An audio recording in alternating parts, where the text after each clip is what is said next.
Okay, Howard. There's Howard. I hadn't seen you yet. So staying on the same theme of soil-borne pests, we have Howard Ferris coming up here. We worked together extensively on rootstocks, the GRN series, and other nematode projects for many years. Happily employing the mighty Youngster for a good number of years of those days. And he's going to give you a sort of a rundown here of our work with nematodes.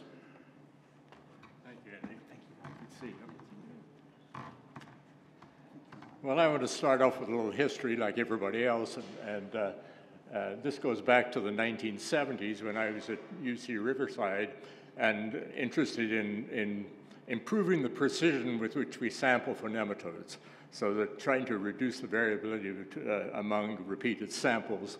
And one of the sampling areas we were interested in was grapevines.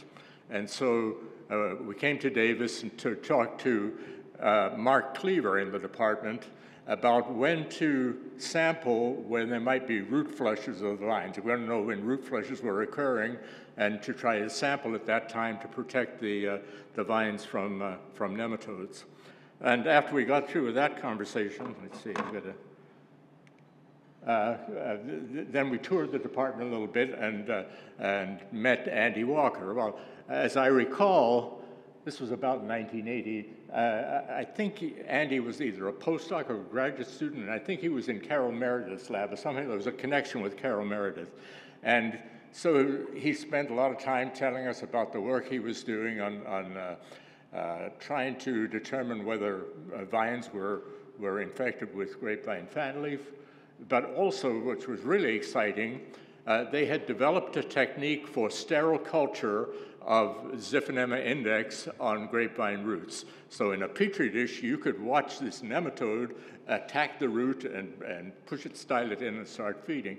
And that was really, really interesting because another species of Ziphinema, Ziphinema americanum, we couldn't even raise in the greenhouse. We couldn't even get it to culture in pots of soil in the greenhouse. But here was this the second species that you could look at under the microscope and watch its behavior.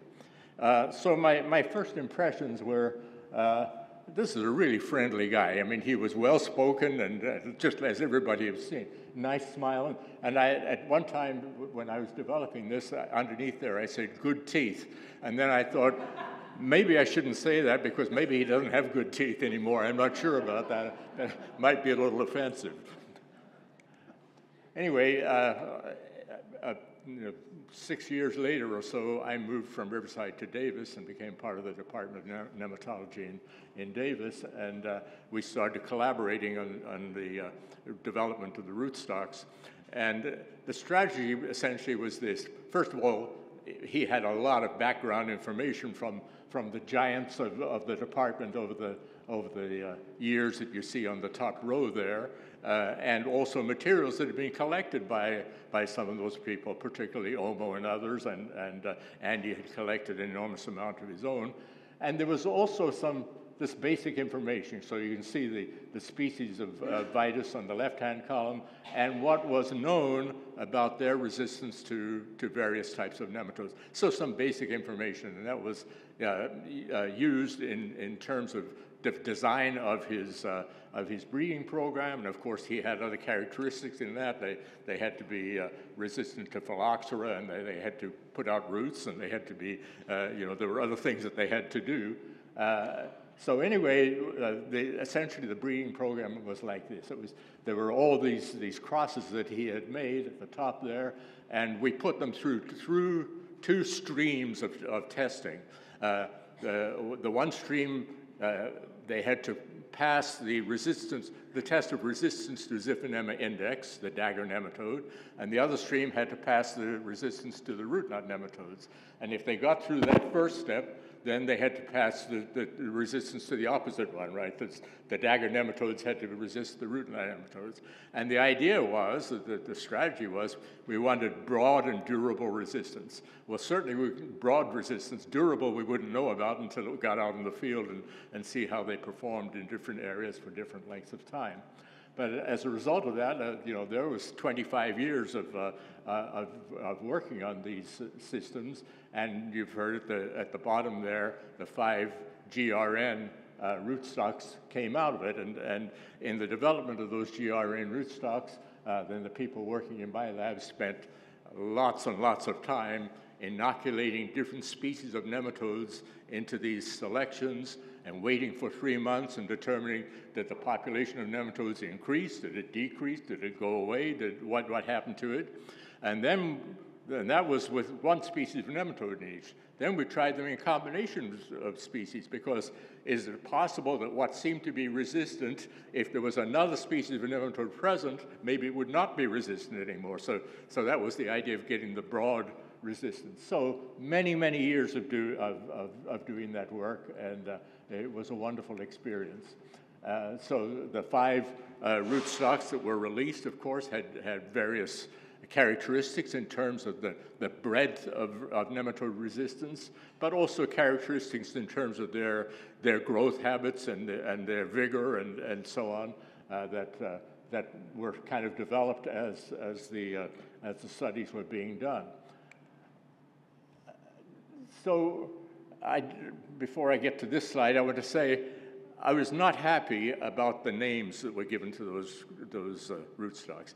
UCD-GRN1, what the heck does that mean? I wanted nematode in the name, so I wanted to, and so I brought that to Andy's attention. I said, Andy, can't we have nematode in the names of the rootstocks?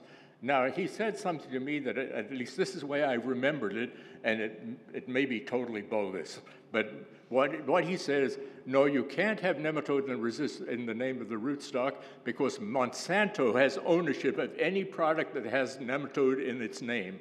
I said, that can't be it, but of course I didn't challenge the king of rootstocks, but I just sort of, I let it slide, and I've remembered it that way, whether it was right or wrong. Anyway, so we looked at these different rootstocks that we're developing, and we, each of them had leaves on, and I said, well, that one's a kind of interesting leaf. It looks a little different from the others. And Andy picked the leaf up, and he looked at it, held it up to the light, and he said, well, the leaf margin has a really delicate scalloping to it. And then he said, oh, the venation of this is really wonderful. You can see the points of insertion of the angles to the main vein, and look at the angles of insertion of the smaller veins. I mean, he got real passionate about the description of these things, and which was impressive to me. And then he took the leaf and he kind of sniffed at the petiole, and his eyes kind of rolled back a little bit, and you could see that the man was into it, and he said some really interesting words about it. I don't remember exactly what he said, but it got my attention. Then he put the petiole in his mouth and kind of sucked on it, and he said, yeah, this is a really nice sap. The flavor is really nice. And then, so he didn't say anything about what it was, but he said, oh, I can tell this is 4% Barlandieri, and it's 49% Muscadinea, and 47% Vanilla. I said, this guy is amazing. And, and I mean, I was speechless, and then I thought later, he did all the crosses. He knows exactly what percentage of parentage there is in each one of those things. Anyway, it occurred to me that it doesn't matter what the names of the rootstocks are, because any sophisticated connoisseur of wine is not going to care about the rootstock. They're going to care about the label that's on the bottle. And I'm proposing that this be a label that go with bottles of wine grown on those GRN rootstocks. The delightful hint of burnt aspirin in the flavor of the wine is a product of the rootstock on which the vine is grown. It results from the upregulation of the salicylic acid pathway in the rotundifolia component of the rootstock cells in response to the stylic thrust of the dagger nematode, Ziphinema index. Now that nails it for me, because first of all, he's got a picture on there that would probably originates in when I told you they were culturing Ziphinema index on roots, and that's what you can see. But then he's got He's got the history of the rootstock development here. He's got some cellular physiology. He's got some molecular biology, and he's got the name of the nematode. He's got dagger nematode in there, Ziphinema index. So, Andy, thank you very much, and have a wonderful retirement, and it's been wonderful collaborating.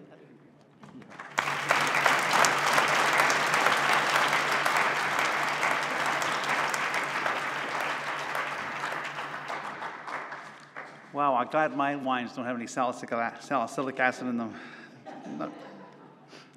It's amazing. And some of that's true, perhaps.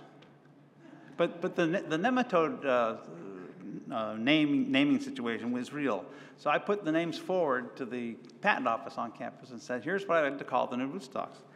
And they came back about a month later and said, you can't use Nem. I said, well, why not? Well, I've used Neminator, Nemabegon, Nemex. I thought those were great words, great new names for these things. And they said, no, Monsanto owns the use of Nem for that very reason. That we were going to tack it on to plums and prunes and cotton and whatever else, which was interesting. So the GRNs, I thought, well, grape rootstocks for nematodes. If I get one for salt, grape rootstocks for salt. It made sense, because people always complain if you use the regular names for rootstocks. What does that mean? 110R, 140 Ruggieri, what do those things mean? And so it's my effort to try to blunt that confusion.